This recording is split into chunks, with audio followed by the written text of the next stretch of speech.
மண்டைக்குள்ள மயிர் தான் பார்த்தா மூளையும் இழந்து பரதேசி போயிருக்கு. மரியாதை ரஜினிகாந்த்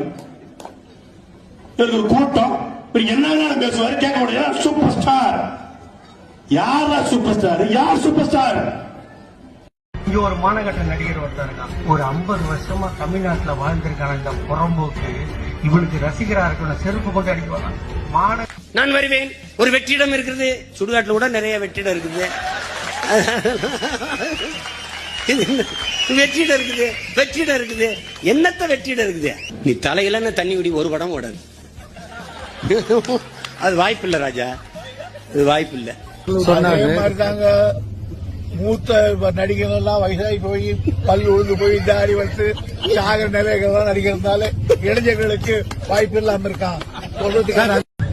மிரட்டிதான் நம்ம நண்பர் ரஜினிகாந்தே கட்சி தொடங்க சொல்லியிருக்காங்க.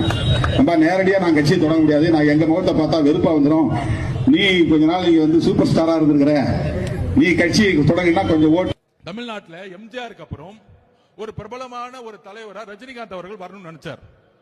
அரசியலுக்கு வந்து சிஸ்டத்தை மாத்தணும் எல்லாம் பண்ணணும்னு நினைச்சார். ஆனால் இதே திமுக குடும்பம் பல மிரட்டல்களை கொடுத்து அவரை அரசியல் கட்சி வர விடாம பாத்துக்கிட்டாங்க.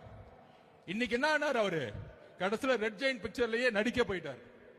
அவர் மேல விமர்சனம் கிடையாது, அந்த வலிமை, மன வலிமை நம்ம தலைவர்கிட்ட இருக்கு. நான் பதிவு பண்றேன்.